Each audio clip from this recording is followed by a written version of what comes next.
Hi friends, welcome to our channel. இன்றைக்கி வீடியோவில் நம்ம உங்களோட குழந்தைங்களுக்கு எப்படி வாசிக்க பயிற்சி கொடுக்கறது அப்படின்னு சொல்லிட்டு தான் இந்த வீடியோவில் நம்ம பார்க்க போகிறோம்.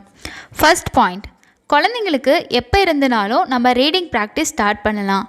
ஆனால் ஒன்ஸ் அவங்க ஸ்கூலுக்கு போனதுக்கு அப்புறமாவோ இல்லை அப்படின்னா லெட்டர்ஸ் எல்லாத்தையும் படிக்க ஸ்டார்ட் பண்ணதுக்கு அப்புறமா நம்ம ரீடிங் ப்ராக்டிஸ் கொடுத்தோன்னா அவங்களால ஈஸியாகவும் வேகமாகவும் ரீடிங்கை லேர்ன் பண்ண முடியும். எந்த ஏஜ் குழந்தைங்களுக்கும் இந்த மாதிரி நம்ம ரீடிங் ப்ராக்டிஸ் கொடுக்கலாம். நீங்கள் எந்த லாங்குவேஜுக்கும் இதே மெத்தடை ஃபாலோ பண்ணி ரீடிங் ப்ராக்டிஸ் கொடுக்கலாம். செகண்ட் பாயிண்ட், லெட்டர்ஸோட சவுண்ட்ஸை நம்ம குழந்தைங்களுக்கு சொல்லிக் கொடுக்கணும். இப்போது நீங்கள் இங்கிலீஷ் சொல்லிக் கொடுக்க போகிறீங்க அப்படின்னா அதில் இருக்கக்கூடிய வாவல்ஸ், கான்சனன்ட்ஸ், அதோட எழுத்துக்களோட சவுண்ட்ஸை நம்ம ஃபோனிக்ஸ் சாங்ஸாக அவங்களுக்கு சொல்லிக் கொடுக்கணும். அதே மாதிரி நீங்கள் தமிழ் சொல்லிக் கொடுக்க போகிறீங்க அப்படின்னா தமிழில் இருக்கக்கூடிய உயிரெழுத்துக்கள், உயிர்மை எழுத்துக்கள், மெய்யெழுத்துக்கள் இதோட சவுண்ட்ஸை நம்ம ஒரு பாட்டாக அவங்களுக்கு சொல்லிக் கொடுக்கும்போது அவங்களால ஈஸியாக அதை ஞாபகம் வச்சுக்க முடியும். அதனால் நீங்கள் கண்டிப்பாக இந்த லெட்டர்ஸோட சவுண்டை உங்களோட குழந்தைங்களுக்கு நீங்கள் சொல்லிக் கொடுக்கணும். Third point, story books. குழந்தைங்களுக்கு ஸ்டோரினா ரொம்ப ரொம்ப பிடிக்கும். நாம் ரீடிங் ப்ராக்டிஸையும் ஸ்டோரிஸ் மூலமாக அவங்களுக்கு சொல்லிக் கொடுக்கும்போது அவங்க ரொம்ப இன்ட்ரெஸ்டாகவும் ஜாலியாகவும் ஃபன்னாகவும் ஈஸியாகவும் லேர்ன் பண்ணுவாங்க. அதோட எதையும் புரிஞ்சுக்கிட்டு அதை லேர்ன் பண்ணுறதுக்கும் அவங்களுக்கு ஈஸியாக இருக்கும். ஸ்டோரி புக் எப்படி இருக்கணும் அப்படின்னா சின்ன சின்ன ஸ்டோரி புக்காக இருக்கணும்.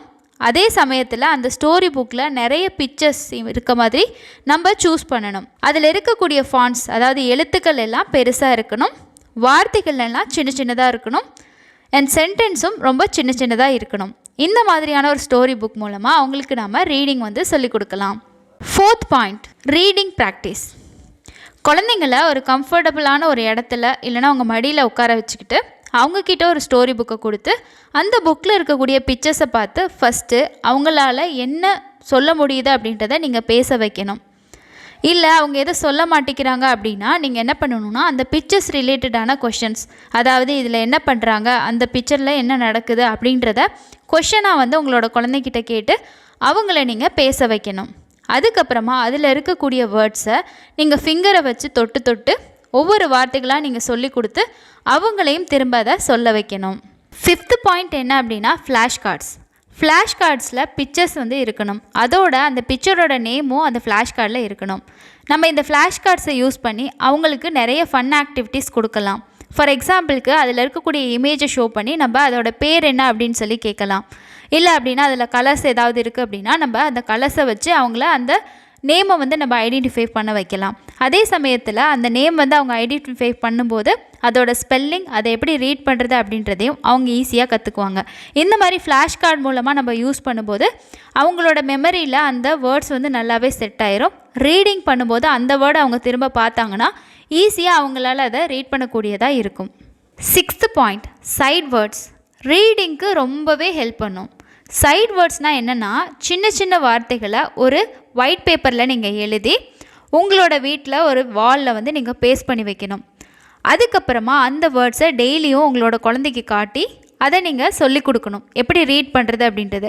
ஃபார் எக்ஸாம்பிளுக்கு நீங்கள் ஸ்பெல்லிங் சொல்லிக் கொடுக்கக்கூடாது. அதில் ஆப்பிள் அப்படி இருக்குன்னா நீங்கள் APPLE அப்படின்னு சொல்லிக் கொடுக்கக்கூடாது. ஆப்பிள், பால், கேட் இந்த மாதிரி நீங்கள் ரீட் பண்ணுறதுக்கு அந்த சைட் வேர்ட்ஸை பார்த்து அவங்களுக்கு டெய்லியும் நீங்கள் ப்ராக்டிஸ் கொடுக்கணும். Seventh point, family words and blending sounds. அதாவது ஒரே சவுண்ட்ஸ் இருக்கக்கூடிய வேர்ட்ஸை குழந்தைங்களுக்கு சொல்லிக் கொடுக்க ஆரம்பிக்கணும். இப்போது கேப், சாப், நாப், மேப் இந்த மாதிரி நீங்கள் சொல்லிக் கொடுக்கணும்.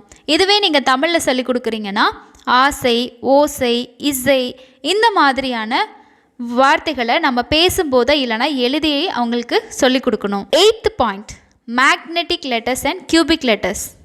இந்த லெட்டர்ஸை யூஸ் பண்ணி நம்ம என்ன பண்ணணும்னா வேர்ட்ஸ் ஃபார்ம் பண்ணணும். ஸோ லெட்டர்ஸை நம்ம மிக்ஸ் பண்ணி ஒவ்வொரு வார்த்தைகளாக நம்ம ஃபார்ம் பண்ணி அதை அவங்களுக்கு சொல்லிக் கொடுக்கணும். இந்த மாதிரி ஒரு புது புது கேம்ஸாக அவங்களுக்கு நம்ம சொல்லிக் கொடுக்கும்போது அவங்க புது புது வார்த்தைகளை ஈஸியாக லேர்ன் பண்ணிக்குவாங்க. இது ரீடிங்க்கு ரொம்பவே யூஸ்ஃபுல்லாக இருக்கும். Ninth point, activity and work sheet. இப்போது நீங்கள் ஒரு ஸ்டோரியை உங்களோட குழந்தைக்கு சொல்லி கொடுத்துருக்கீங்க அப்படின்னா அந்த ஸ்டோரி ரிலேட்டடாக இருக்கக்கூடிய ஆக்டிவிட்டீஸான கலரிங், ட்ராயிங், ஒர்க் ஷீட் கொடுக்கலாம். ஒர்க் ஷீட்டில் வந்து என்ன மாதிரி ஒர்க் ஷீட் கொடுக்கலாம் அப்படின்னா, இப்போ மேட்ச் பண்ணுறது, இல்லைனா மிஸ்ஸிங் லெட்டர்ஸ் எழுதுறது, வேர்ட்ஸை ஃபைண்ட் அவுட் பண்ணுறது, இந்த மாதிரியான டிஃப்ரெண்ட் ஆக்டிவிட்டீஸை அவங்களுக்கு கொடுக்கறதுக்கு மூலமாக ஈஸியாக வந்து ரீடிங் அவங்க வந்து இம்ப்ரூவ் பண்ண முடியும். ஸோ நம்ம ஒரு ஸ்டோரி சொல்லிக் கொடுக்குறோன்னா ஸ்டோரியோடு விடாமல் அது ரிலேட்டடான ஆக்டிவிட்டீஸ் கொடுக்கும்போது இன்னும் அவங்க அதில் இருக்கக்கூடிய விஷயங்களை நல்லா புரிஞ்சுக்குவாங்க அண்ட் ரீடிங்கும் நல்லாவே இம்ப்ரூவ் ஆகும். Last point, patience. நாம் பொறுமையாக சொல்லிக் கொடுக்கணும், அதே சமயம் தொடர்ந்து சொல்லிக் கொடுக்கணும்.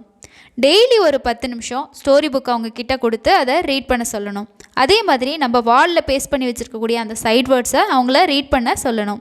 இந்த மாதிரி நீங்கள் டெய்லி அவங்களுக்கு ரீடிங் சொல்லி கொடுத்தீங்க அப்படின்னா நாள்பட அவங்களுக்கே வந்து அந்த ரீடிங்கில் இன்ட்ரெஸ்ட் ஆயிரும். ஸோ நம்ம கொஞ்ச நாள் கஷ்டப்பட்டோன்னாவே போதும், ஆட்டோமேட்டிக்காக அவங்களுக்கான இன்ட்ரெஸ்ட் வந்துருச்சுன்னா அவங்களே வந்து கற்றுக்குவாங்க. அவ்வளோதான் ஃப்ரெண்ட்ஸ். இந்த 10 பாயிண்ட்ஸையும் ஃபாலோ பண்ணிங்க அப்படின்னா உங்களோட குழந்தைங்க உங்களோட ஹெல்ப் இல்லாமல் அவங்களே ரீடிங் பண்ண கற்றுக்குவாங்க. அதுக்கப்புறம் அந்த ரீடிங்லேயே அவங்களுக்கு நல்லாவே இன்ட்ரெஸ்ட் வந்துடும். ஸோ இந்த பாயிண்ட்ஸ் எல்லாம் உங்களுக்கு பிடிச்சிருந்துச்சு அப்படின்னா மறக்காமல் நம்ம சேனலுக்கு ஒரு லைக் பண்ணிவிட்டு உங்களோட ஃப்ரெண்ட்ஸ் கூட ஷேர் பண்ணுங்கள். இன்னொரு பயனுள்ள பதிவில் சந்திக்கலாம். தேங்க்யூ.